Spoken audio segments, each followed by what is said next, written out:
The Imperial Mirror. I arrived in the Imperial Mirror of Greece to see myself already being worshipped. The moonlight reflected off the Mercury and my smile reflected back.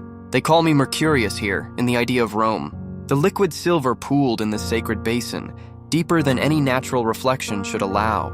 In its depths, I saw what Roman efficiency had made of my Greek wandering. Temples built on schedule, trade routes mapped with mathematical precision, messages delivered not when the mood struck, but when the empire demanded. My winged sandals had become systematic infrastructure. My boundary crossing had become territorial expansion. How beautiful I looked in Roman dress. How much more purposeful. The bronze breastplate gleamed with imperial eagles, and my staff carried not just the authority of the gods, but the weight of administrative law. This Mercurius moved with the measured pace of one who serves not inspiration, but institution, not chaos, but order.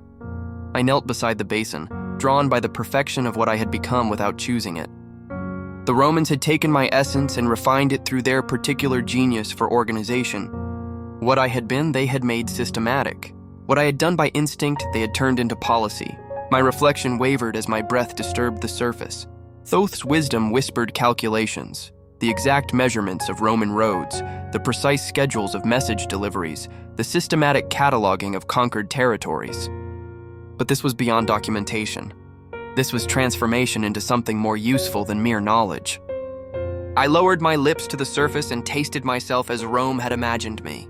The mercury was cold against my tongue, metallic and clean, carrying the flavor of minted coins and measured distances. Each drop contained the systematic approach to everything I had ever been. Boundary crossing became territorial administration. Message carrying became imperial communication networks. Trickery became calculated diplomacy. The liquid silver slipped down my throat like liquid moonlight, and I felt Roman precision integrating with Greek spontaneity, felt systematic thought organizing my chaotic inspirations into something that could build empires rather than merely cross them. When I finally raised my head from the empty basin, my reflection in the temple's polished bronze was different, sharper, more focused. The wild edges of my nature had been refined into something that could serve not just gods and mortals, but civilization itself. Mercurius looked back at me from the bronze, and I realized we were no longer separate entities sharing a name. We were one being with the capacity for both inspiration and organization, both creative chaos and systematic implementation. Rome had given me the gift of efficiency, and I would carry that gift forward, along with all the others I had gathered, toward whatever new boundaries waited to be crossed. The Art of War. I found Hannibal in his tent outside Cannae, studying maps by lamplight. The weight of bringing war to Rome's doorstep had carved lines into his face that made him look older than his years. The Romans think in straight lines, I offered, appearing as a Carthaginian merchant with wine and tactical wisdom. Rigid formations, predictable advances, you see the battlefield differently. His eyes sharpened with recognition, not of me, but of someone who understood his genius. They fight the same battle every time. Heavy infantry in the center, cavalry on the wings, charge forward until someone breaks. While you... I gestured to his sketches showing curved movements, feints, the dance of deception. I make the battlefield my ally. He drew arrows on the map, showing how his forces could bend like a bow, drawing Roman strength into a trap. Give them what they expect, then show them what they never imagined. I absorbed every word, every gesture, every principle of his mobile warfare. The way diverse forces, African heavy infantry, Spanish slingers, Gallic warriors, Numidian cavalry, could move as one organism under unified command. How terrain became weapon, how retreat became attack, how apparent weakness became devastating strength. 20 years later, I found young Scipio studying his father's defeat at Ticinus. Hannibal broke your father's army, I said, appearing now as a Greek military philosopher. But did you understand how? The young Roman looked up, hunger for knowledge burning in his eyes. He uses confusion, feints. Makes us fight where he chooses, not where we choose. Then learn his language. I sketched formations in the dirt, showing him Carthaginian mobility translated into Roman discipline. Your legions can bend like his, strike like his, but with Roman systematic training behind every movement. I taught him how Numidian cavalry tactics could be adopted by Roman horsemen. How Carthaginian flexible formations could be imposed through Roman drill and organization. How to make the battlefield dance to Roman music using Carthaginian steps. Take his own weapons, I whispered as inspiration struck his strategic mind. Carry the war to Africa. Use his mobile tactics on his own ground. Years later, at Zama, Scipio's Romans moved with Carthaginian fluidity while maintaining Roman discipline. Hannibal, facing his own reflected genius enhanced by Roman systematic implementation, finally met defeat. Both generals had served my education perfectly. From Carthage, I learned tactical flexibility and cultural synthesis. From Rome, I learned how to systematize and improve upon borrowed wisdom. The art of war, like all arts, was simply another form of translation, and I was becoming fluent in every language. The edge of the world. Hermes whispered to Caesar from the mist of the ocean itself, "Go beyond the edge of the world." What knowledge you can gain, what glory can be had. He didn't care for the man himself, the boundary crosser feeling the hunger for new prey, new knowledge, the old world to die. Caesar stood at the water's edge, his legions behind him uncertain and afraid. Before them stretched the gray expanse that marked the end of everything civilized men knew. Beyond those waves lay Britannia, a land of painted warriors, impossible chariots, and mysteries that challenged the very foundations of Roman understanding. They organized themselves differently than any people you've conquered, the voice from the mist continued, salt spray carrying ancient hunger. Shared wives, communal lands, knowledge held only in memory and song. Their warriors paint themselves blue and fight from vehicles your grandfathers forgot. Their priests sacrifice in groves older than Rome itself. The ocean heaved with possibilities. Each wave carried whispers of alien consciousness, of human awareness organized along lines that would shatter Roman categories of thought. These weren't merely barbarians with different customs. They were evidence that humanity could take forms Mediterranean civilization had never imagined. "Cross!" urged the boundary-dwelling voice. "Learn how consciousness shapes itself when freed from your assumptions. Taste how different the human mind can become." Caesar's ships cut through waters that had never felt Roman keels. As his legions landed on alien shores, Hermes absorbed every moment of contact between incompatible worldviews. The Britons' fluid kinship systems, their relationship to land as living entity rather than property, their warriors who fought not for conquest, but for honor's complex mathematics, all of it flowed into his expanding understanding of human possibility. When the expeditions returned to Gaul, Caesar carried maps and tactical knowledge. But Hermes carried something far more valuable. Proof that consciousness itself had unexplored territories, that the hunger for alien awareness could be fed indefinitely in a world full of impossible cultures. As the ships disappeared into Mediterranean familiarity, part of Mercurius lingered on the British shore. His Roman helmet shifted and softened into a traveler's cap, bronze armor becoming rough woodland robes. The systematic god of Roman efficiency began his metamorphosis into something this strange new land could recognize and trust.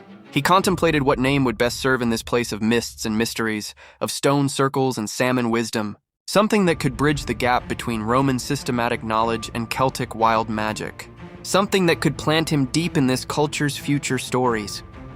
"I'm thinking Merlin," he murmured to himself. His grin widened as the name settled into the landscape around him, already beginning to attract the threads of legend that would sustain him for centuries to come. The die is cast. You know me by many names, Mercury to those who count coins, Lugus to the Celts, the flicker of intuition that whispers when the moment demands action. I stood beside the Rubicon in those January nights of 49 BCE, watching Caesar pace the muddy banks, his breath visible in winter air. "Cross!" I urged, my voice carrying the weight of accumulated wisdom from a dozen conquered cultures. "This boundary exists to be violated. They will call you great in the histories, much of which was me." My caduceus trembled momentarily in my grip, the twin serpents restless with accumulated power.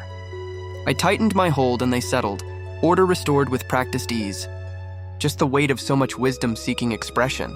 The senators thought they were forcing a choice between ambition and law, missing the deeper mathematics. Rome had grown too vast for its republican shell, an empire trying to govern itself as a city-state.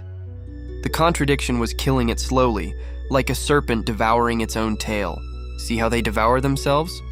I whispered to Caesar, gesturing at the distant city. Republic fighting empire, tradition battling necessity.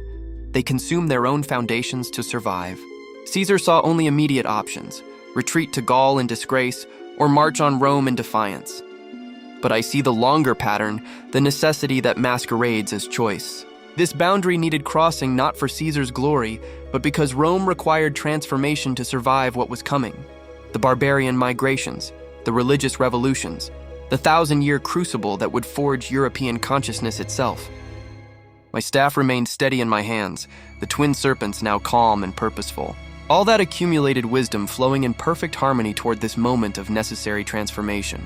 Alea iacta est, Caesar whispered, and I smiled through the chaos building in my hands. The die was never in doubt. This crossing would birth an empire stable enough to preserve Greek philosophy, rigid enough to build roads lasting millennia, flexible enough to absorb Christianity and become its vessel.